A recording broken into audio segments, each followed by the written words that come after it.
Ballari central ಜೈಲಲ್ಲಿ ಬೆನ್ನು ನೋವಿನಿಂದ ನಟ ದರ್ಶನ್ ಕಂಗಾಲಾಗ್ಬಿಟ್ಟಿದ್ದಾರೆ.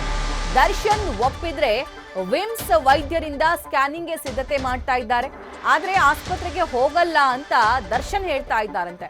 ಸ್ಕ್ಯಾನಿಂಗ್ ಸರ್ಜರಿ ಬೇಡ ಅಂತ ಆರೋಪಿ ದರ್ಶನ್ ಹೇಳ್ತಾ ಇದ್ದಾರೆ. ಹೀಗಾಗಿ ಹೆಚ್ಚು ಕಡಿಮೆ ಏನಾದ್ರೂ ಆದ್ರೆ ಅದು ಅಧಿಕಾರಿಗಳ ಮೇಲೆ ಬಂದ್ಬಿಡುತ್ತೆ ಆರೋಪ.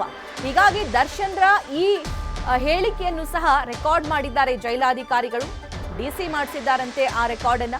ತಮ್ಮ ವಿರುದ್ಧ ಆರೋಪ ಬಾರದಂತೆ ಅಧಿಕಾರಿಗಳು ಕೂಡ ಈಗ ಮುಂಜಾಗ್ರತೆಯನ್ನ ವಹಿಸಿದ್ದಾರೆ. ಹೈ ಪ್ರೊಫೈಲ್ ಕೇಸ್ ಆಗಿರೋದ್ರಿಂದ ದರ್ಶನ್ ಅವರ ಕೇಸ್ಗೆ ಸಂಬಂಧಪಟ್ಟಂತೆ ಒಂದು ರೀತಿ ರಾಜ್ಯದಲ್ಲಿ ಸೆನ್ಸೇಷನ್ ಕ್ರಿಯೇಟ್ ಆಗಿರೋದು ಎಲ್ರಿಗೂ ಗೊತ್ತಿರುವಂತಹ ವಿಚಾರ.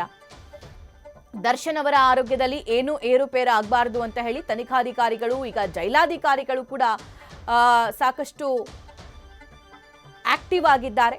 ಅವರಿಗೆ ಬೇಕಾದ್ರೆ ಸ್ಕ್ಯಾನಿಂಗ್ ಮತ್ತೆ ಸರ್ಜರಿ ಮಾಡಿಸೋದಕ್ಕೂ ಕೂಡ ರೆಡಿ ಆಗಿದ್ದಾರಂತೆ. ಆದರೆ ಹಾಸ್ಪಿಟಲ್ ನಾನು ಹೋಗೋದಿಲ್ಲ ಅಂತ ನಟ ದರ್ಶನ್ ಹೇಳ್ತಾ ಇದ್ದಾರೆ. ರೇಣುಕಾಸ್ವಾಮಿ ಕೊಲೆ ಆರೋಪಿ A2 ನಟ ದರ್ಶನ್. ಸೊ ಅಧಿಕಾರಿಗಳು ತಮ್ಮ ಮೇಲೆ ಈ ಆರೋಪ ಬರಬಾರ್ದು, ದರ್ಶನ್ಗೆ ಏನಾದರೂ ಹೆಚ್ಚು ಕಮ್ಮಿ ಆದರೆ ಆರೋಪ ತಮ್ಮ ಮೇಲೆ ಬರಬಾರ್ದು ಅಂತ ಹೇಳಿ ಅವರು ಕೂಡ ಅಲರ್ಟ್ ಆಗಿದ್ದಾರೆ. ತಮ್ಮ ಕೆಲಸವನ್ನ ತಾವು ಮಾಡ್ತಾ ಇದ್ದಾರೆ. ಆದರೆ ಒಂದು ಬೆಡ್ ಬೇಕು ಮತ್ತು ತಲೆದಿಂಬು, ಸರ್ಜಿಕಲ್ ಬೆಡ್ ಮತ್ತು ತಲೆದಿಂಬು ಬೇಕು ಅಂತ ಹೇಳಿ ನಟ ದರ್ಶನ್ ಕೂಡ ಡಿಮ್ಯಾಂಡ್ ಇಟ್ಟಿದ್ದಾರೆ. ಅದನ್ನ ಪ್ರೊವೈಡ್ ಮಾಡ್ತಾರಾ ಇಲ್ವಾ ಅನ್ನೋದು ಸದ್ಯಕ್ಕೆ ಸಾಕಷ್ಟು ಕುತೂಹಲ ಕೆರಳಿಸಿದೆ. ನಟ ದರ್ಶನ್ ಜೈಲಿಗೆ ಹೋದಾಗಿನಿಂದಲೂ ಕೂಡ ಹೊರಗಡೆಯಿಂದ ತಮಗೆ ಬೇಕಾಗಿರುವಂತಹ ಸಾಕಷ್ಟು ವಸ್ತುಗಳನ್ನು ತರಿಸ್ಕೊಂಡಿದ್ದಾರೆ.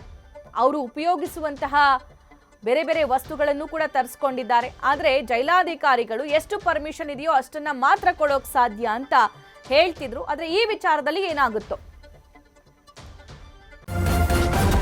ನ್ಯೂಸ್ ಫಸ್ಟ್ ನಿರ್ಭೀತಿಯಿಂದ ನಿಮ್ಮ ಪರವಾಗಿ.